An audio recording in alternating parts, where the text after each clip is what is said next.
Good morning, everyone, and welcome to the next edition within our program. It's a great privilege for me today to engage and chat to a colleague of mine, somebody that I've worked quite closely with and I've gotten to know very well. I've developed an immense sense of respect for his passion for the industry, his passion for the work that he does, and the company that he represents. Join me in welcoming Mr. Marius Engelbrecht. Marius has got approximately 30 years experience in telecommunications solution environment. He's held various senior positions within the Middle East and Africa, all of them pertaining to product management, network engineering, deployment and integration of telecoms technologies. He's currently with Huawei. Where he is a senior strategy consultant for the Southern Africa region. And he's based permanently out of their headquarters in Woodmead, Johannesburg, in South Africa. So the session that he's going to talk about this morning is actually something that's very dear to my heart. Although the Digital Council transformed from the FTTX Council earlier this year to become the Digital Council, one of the things that we consistently sort of advocate for is the immense need for fiber infrastructure. So although we've sort of changed our logo slightly and we're playing a more inclusive role, which is really critical in the digital ecosystem, we still have to agree that fiber is going to play an absolutely integral role in Africa in connecting, the various technologies within the ecosystem that we refer to. So the formal title of Marius' session this morning is Fixed 5G, Fiber to Everything. Marius, thank you very much for joining us this morning, and I look very much forward to listening to you this morning. Welcome. Thank you, Anita. Thank you for those kind words. It's always a privilege to share with stakeholders and partners in the industry. And I think this day and age, the importance of connectivity has just been escalated to whatever factor. And there's real world challenges that we face, ensuring continuity and connectivity. And as you've rightfully said, I think we are in total agreement around the importance of fiber. So without further ado, I'm going to jump right into my presentation and talk about some of the things that we see on a global scale. And I'm going to bring it right down to the local context around fiber and the importance of fiber and the connectivity that it allows. So as you've said, it's fiber to everything for us. We are definitely seeing on a global scale the importance of that. And one of the things that we picked up with our global exposure and being involved in networks and operators on a global scale is undeniable the demand that has surged because of the pandemic. When countries moved into lockdown periods, there's a number of reports and statistics available that shows us the huge demand that came about when you look at ensuring that continuity. And the world as we used to know it has changed in many, many ways, because all of a sudden now I need to be able to not only work from home, as I am currently doing at this point, but also allow for education for children, for entertainment, for the rest of the family, etc. So we see massive growth in terms of the connectivity, the demands on the networks, and we need to be realistic around those type of connectivities. In this slide specifically around terabit traffic that came into play into Germany as an example, and particularly on fixed networks, we saw that there was a huge surge and a demand around that. So undeniably, the statistics and the network capabilities, even in South Africa, just recently, the CEO from Vodacom, Shamil, has made some public announcements around the impact on their networks.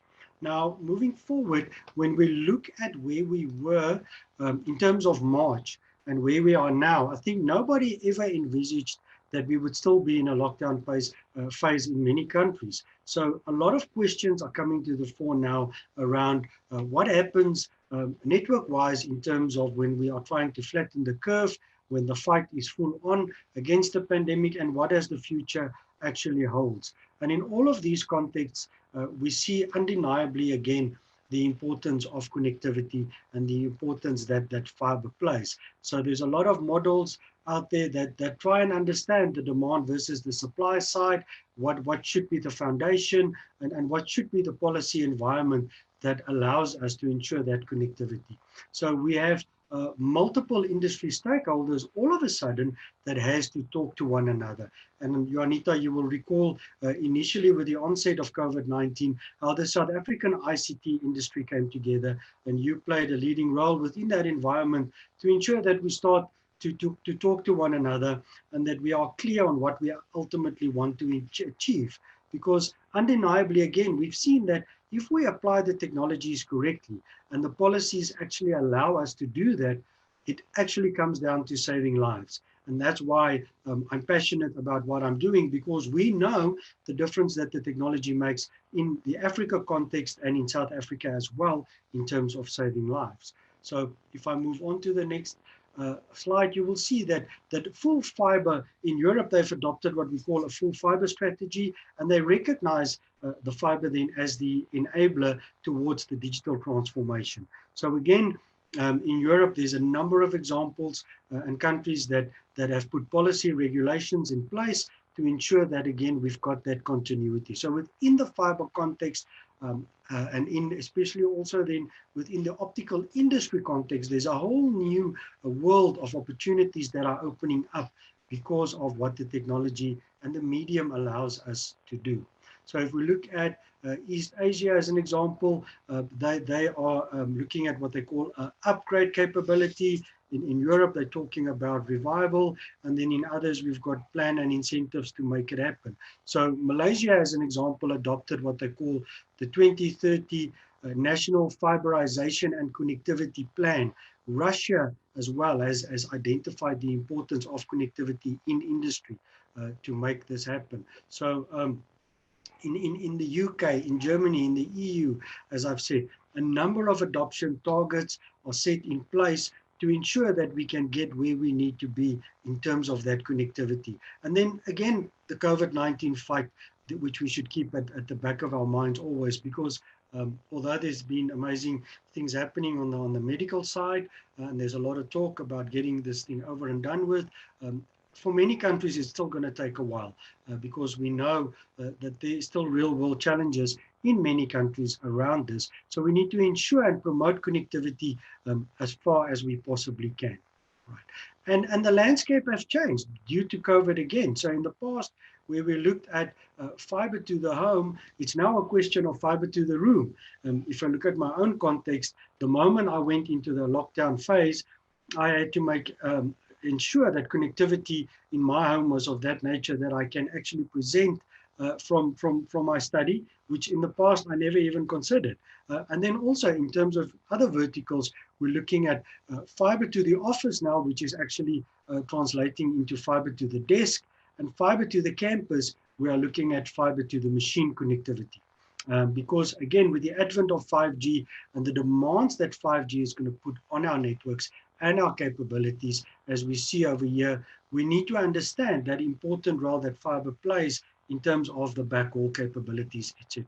So we're talking about what we call enhanced fixed broadband capability, the EFBB, which then is up to 10 times more. On the left-hand corner, we look at full fiber connectivity in terms of density. And we've seen some of the studies have shown us that the amount of fiber we've got in the ground today, we're going to need about 10 times that density. And then on the right-hand side corner of my diagram here, we've got what we call guaranteed reliable experiences. So latency, which is a mission critical service and which will allow us all sorts of wonderful things to do with the advent of 5G. Again, fiber plays a very, very important role within that segment and within that domain. And these are important things to remember and understand and consider as we evolve towards the 5G world and everything that it will bring to the fore. ETSI obviously plays a very, very important role in terms of standardization and cooperation, again, in the industry to ensure that we are online and that we understand these things and that the products and the solutions that we push to market actually allows us to do what we need to do. So connectivity, again, 100 times bandwidth, 10 times latency, we need to bring it right down. So we have what we call guaranteed reliable experiences, full fiber connection, and enhanced fixed broadband capabilities that will come to the fore. And there's a number of very, very important things that we need to understand that will happen. As I'm sitting here today, the next generation gaming platforms have been released. So the PlayStation 5 has been released in some countries. We're super excited in South Africa because it will release this week. And also on the Xbox side, next generation gaming platforms are released, which will allow us a whole new world in terms of VR experiences and all those type of things. And I mean, there's so many companies out there and countries that are looking at the impact of technology when we talk about at 5G in terms of telemedicine, in terms of smart cities, industry, etc., etc. Now, again, I want to bring that down to the point where we need to understand the importance of the network and the network layer. And there's been massive and amazing advances made in the optical space when it comes to the technological capabilities of these platforms. And we need to leverage off this, but it's a question of understanding how the verticals interact and how they do connect.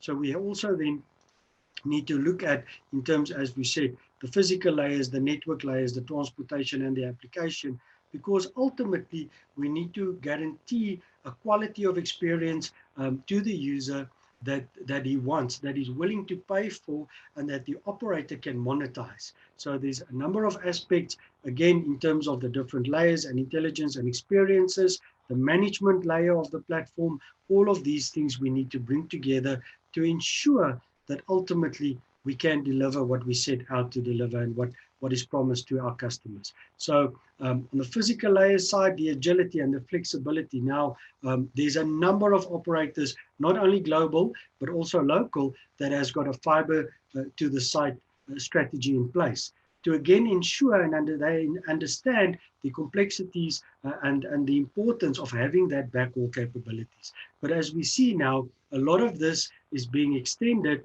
right down to the user himself.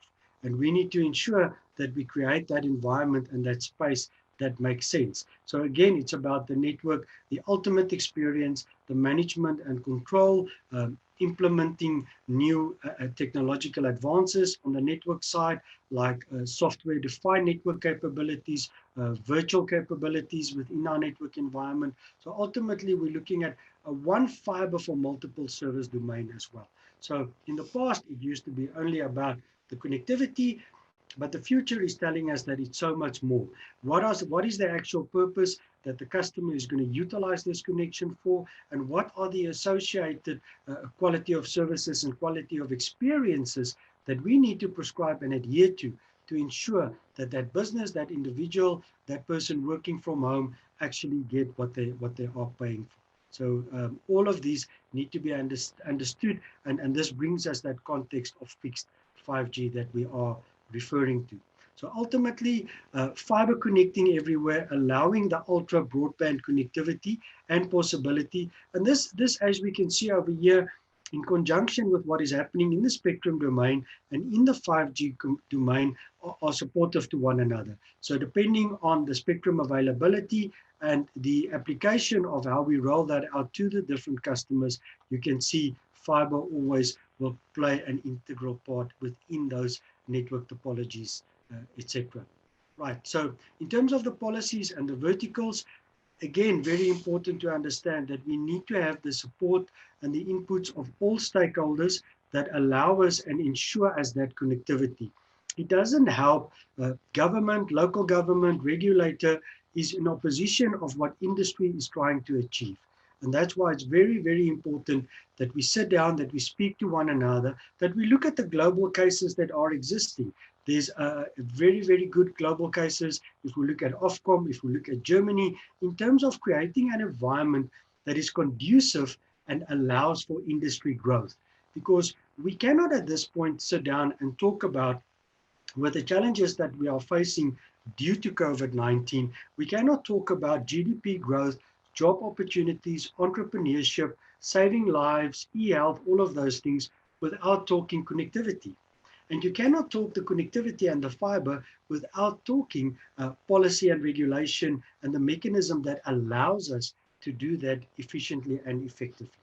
Because there's different horses for courses, and sometimes the operators need a bit of an incentive and a bit of a help to deploy in those areas where we know it's more expensive and it's more difficult. But what we've seen on a global scale is that there is always a way. The important thing is that as industry, we speak to one another. And one of the important things that we are promoting and that we are pushing is in terms of the last mile and pre-deployment mechanisms.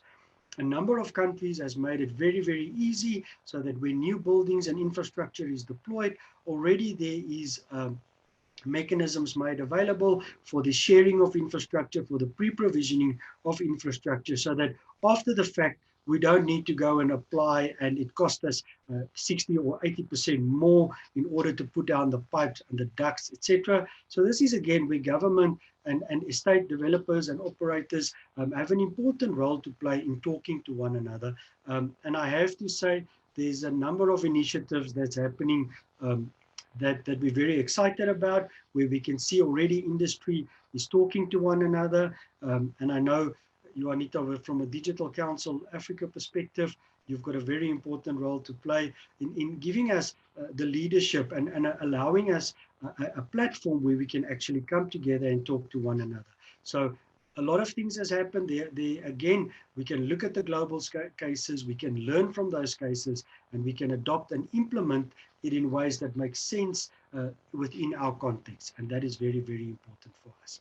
Right, so when we look at what we call the foundation for the nation's new infrastructure, I've got a little bit of a tree here that shows us, again, the correlation, the cooperation between the wireline side of it and the wireless side.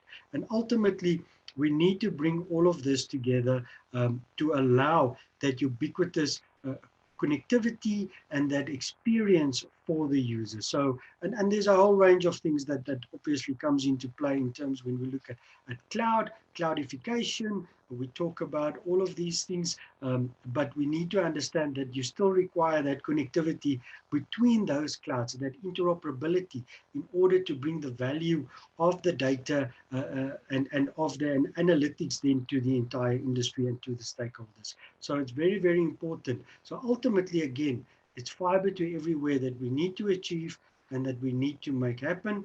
And then in closing, from a South Africa landscape perspective, there's just so much happening in the media. Announcements are taking place all over the industry, which we're very, very excited about, because the importance of fiber, I think, at last is getting the position and the recognition that it was supposed to now for a number of years. So as we can see over here, Tshwane is looking at ways to ensure fiber connectivity and coverage. Just today, there's been announcements from Metro Fiber Networks, which are receiving a big investment, and they're looking at covering 300,000 homes within the near future.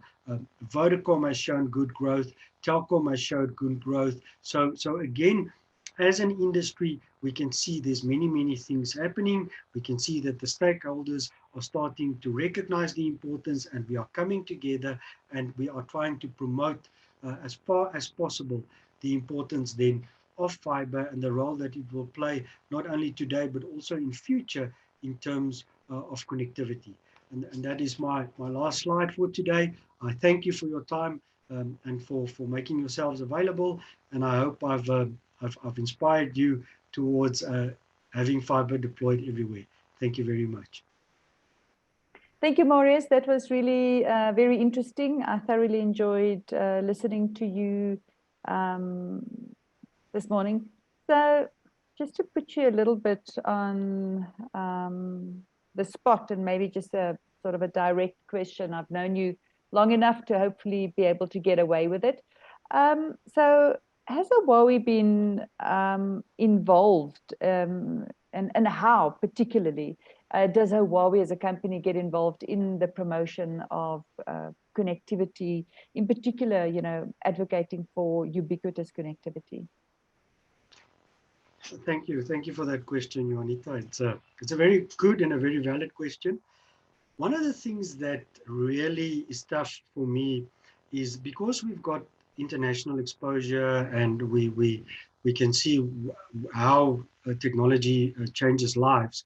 Sometimes when in our local context, when we look at the successes achieved in other countries and you want to adopt it in your own countries, we really come across serious barriers that prohibit us from doing it. So my aim in the department that I work with is around promoting connectivity and creating a platform that's conducive for that connectivity. And fiber, as we've said, is a critical part of that. So we've got a number of initiatives and mechanisms. We try and engage with as many stakeholders and as we possibly can within the fiber segment. So what we've been doing now since March, April of this year, we've engaged with estate living, whose main focus is the property and the development area. And we're starting to speak with a number of stakeholders in terms of property developers, in terms of from government, from regulation side, to just try and identify the bottlenecks and the barriers and trying to get them to consolidate and agree. So the idea was to create a platform of engagement where we can talk to one another, we can ask the right questions, and like I've said, is we don't want to exclude anybody. And ultimately, our vision is to then, in cooperation with stakeholders, and I think it goes without saying that Digital Council Africa would be one of those future stakeholders, to have mechanisms and platforms in place that can support the industry, that makes information valid information available, policies, guidelines, and these can vary from right down to the technical details in terms of trenching and pipes, etc., and all the way up to just government policy and regulation that provides an overarching view and guidance towards this. So, and we've had great success with that, and I think we are slowly but surely making visible the importance of this and getting the stakeholders to participate. So we're super excited, I think, about the direction that we've started to move in, but we also acknowledge there's still a lot that needs to be done in that regard. Mm. Yeah, thanks. And we look always forward to working with you as well. And then just sort of a last question in closing, any big plans for 2021?